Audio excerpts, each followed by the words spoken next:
Good morning, everybody, and guess what day it is? That's right. Okay, that is literally the worst drawing I've ever done.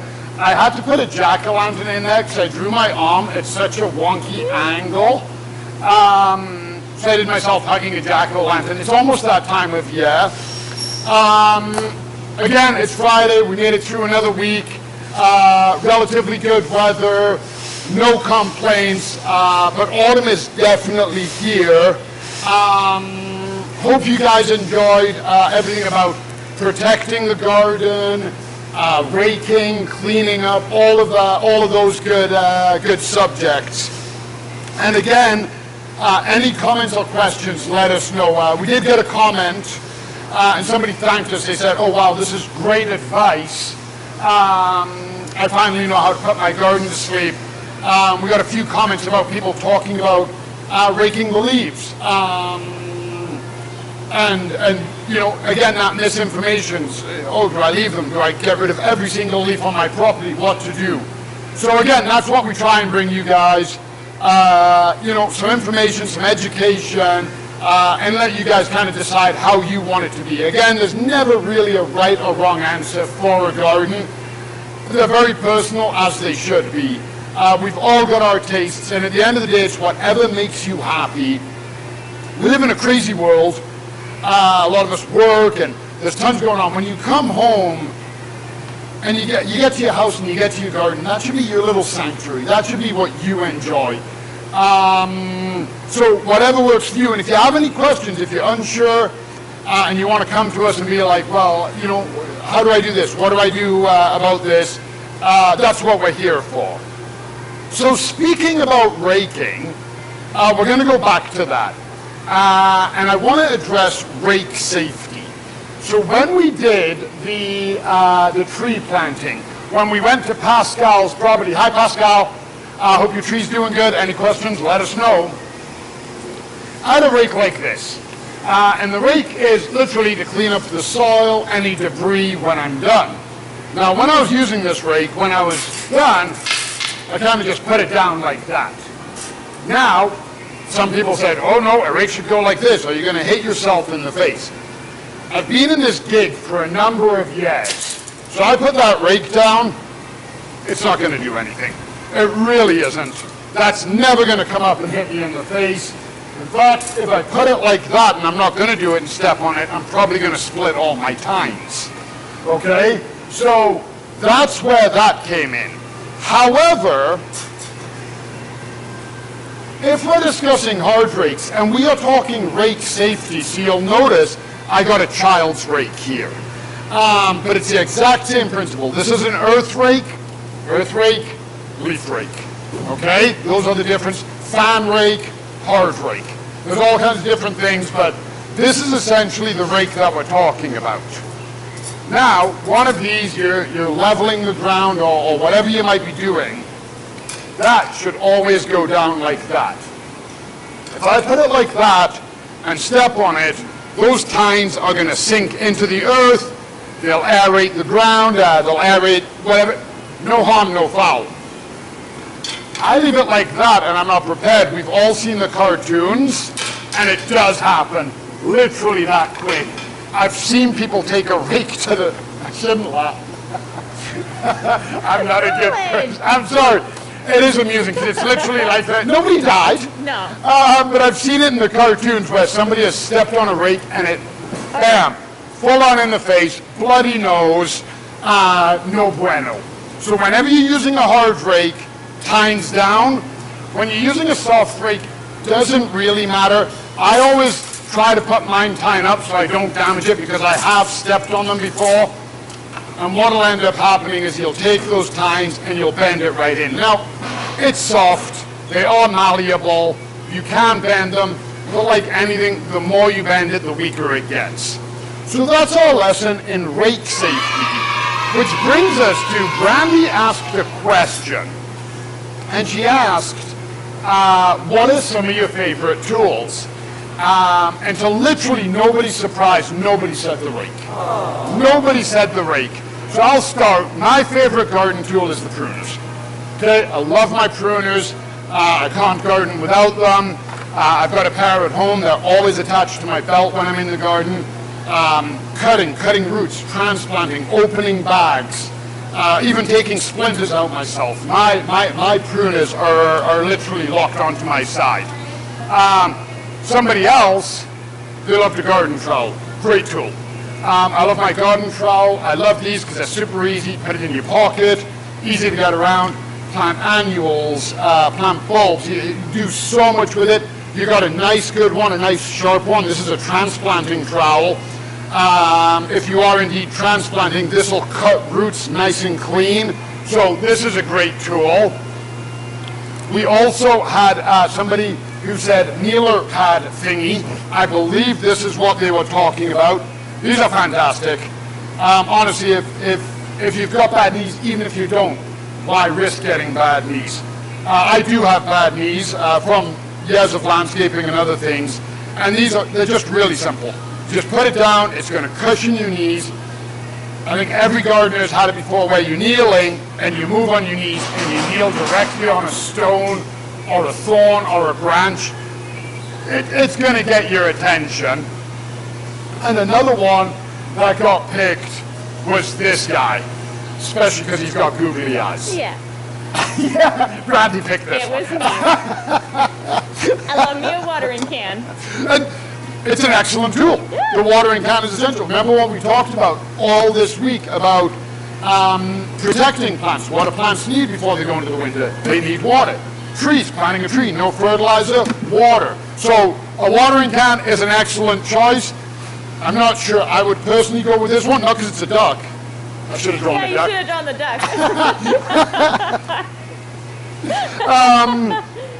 This one wouldn't be my personal choice because it doesn't hold enough water, but for kids or something small in the house, ideal choice, ideal choice.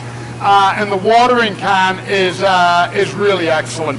And then somebody else said the half moon edger. I'm sold out of half moon edges.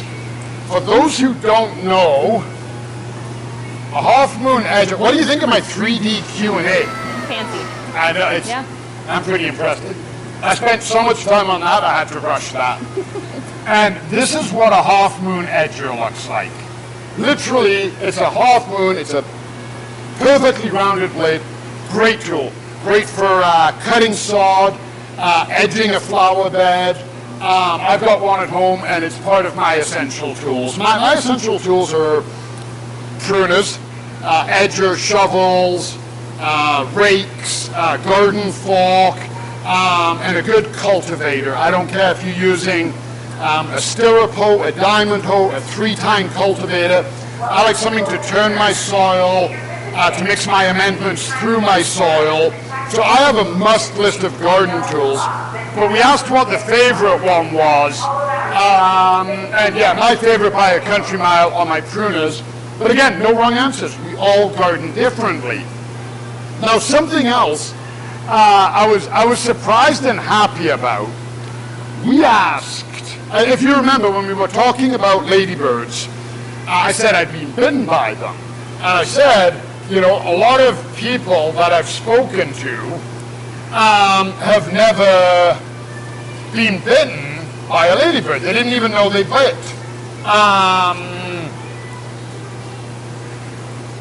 Those are its big teeth. Oh. Yeah, big bitey teeth. As you can see, I didn't plan that until the very last minute.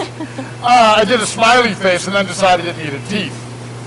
So we all, well, most of us know ladybirds are an amazing predator. They go through and they're voracious, especially the young. They will literally strip aphids off a plant. They're an incredible, incredible garden predator. But as a result, they can bite us, and a lot of people don't know that. So we put the survey out there, and we've got a fair few number of people that tune in, watch our stories, watch this show, and only 3% of people who do it, so gardeners essentially, have been bitten by a ladybird.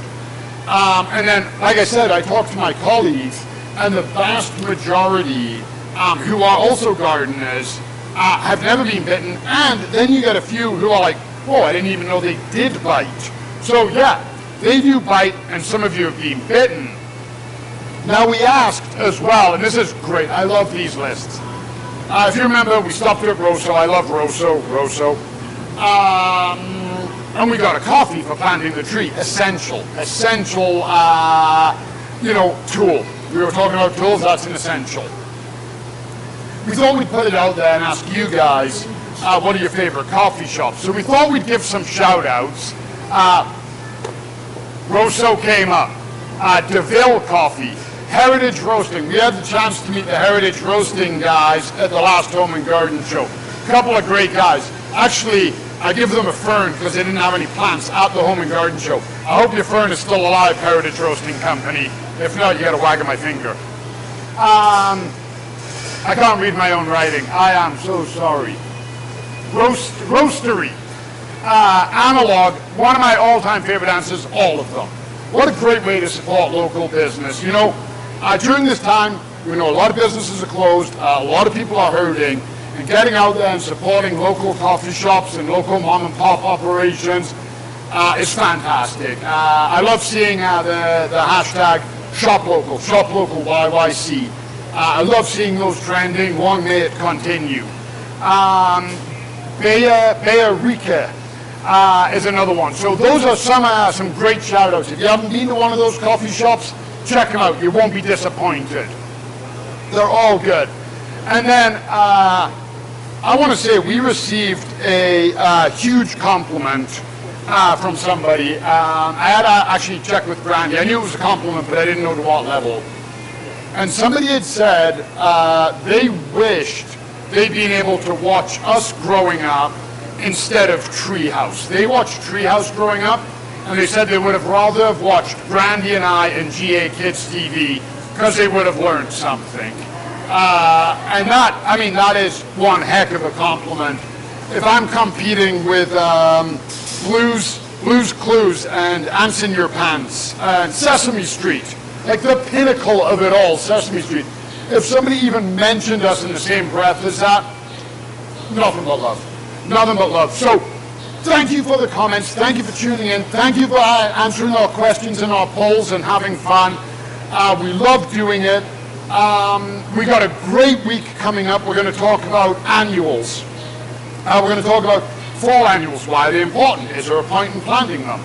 How do we plant them? What is an annual again, in case some of you missed it or you want to recap?